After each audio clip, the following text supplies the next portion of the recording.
Hi everyone, thanks for clicking and let's check out what we have. هنقدم بانا كوتا نوع من أنواع الحلا بمكونات بسيطة جدا. عندنا كريمة، لبن، سكر، فانيليا، و2 بيض. طيب في وعاء هنحط كريمة حوالي 350 مل بالضبط، ونضيف عليها لبن عادي كامل الدسم 100 ملي،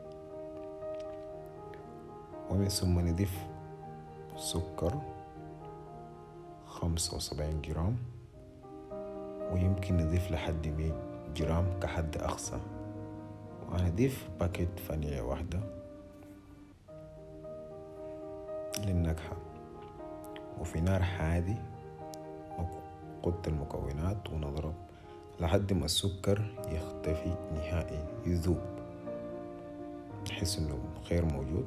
لمدة دقيقتين بالضبط على نار هادي بيكون السكر ذاب والكريمة أصبحت سميك. بعد الشيء في درجة حرارة الغرفة نتركه يبرد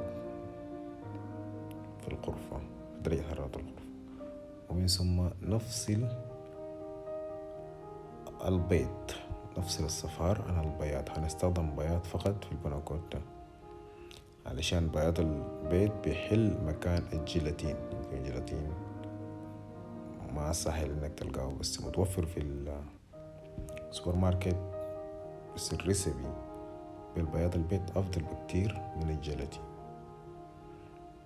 طيب نفصل صفار البيض عن البياض بالشكل ده، ومن ثم نضرب بياض البيض لمدة 30 ثانية وما أكتر، علشان بياض البيض بيتحول لرغوة إذا أكترنا في الضرب بتاعته.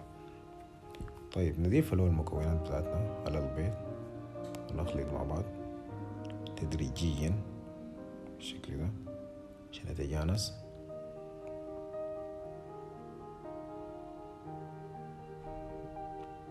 ونضيف له رشة ملح، ملح، رشة ما لا يتجاوز 5 جرام، ثم نصبه في الوعاء في الطبق اللي احنا هندخله جوه الفرن بالشكل ده. والريسبي ده ما يعادل 3 أطباق زي ما شايفين، هنطلع 3 أطباق ممتاز.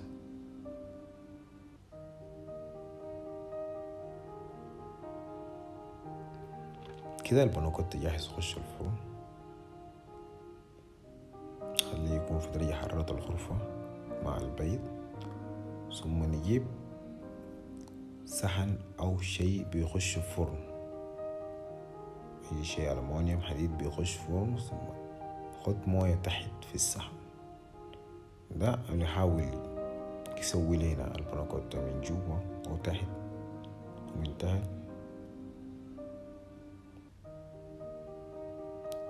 ويحافظ على كده في الفرن لمدة ساعة كامل. بعد الساعة هيطلع بالشكل ده. هنحطه في الفرن لمدة ساعة في درجة حرارة 180، وبعده بالشكل ده. في الآخر نقلبه وهيكون بالشكل ده.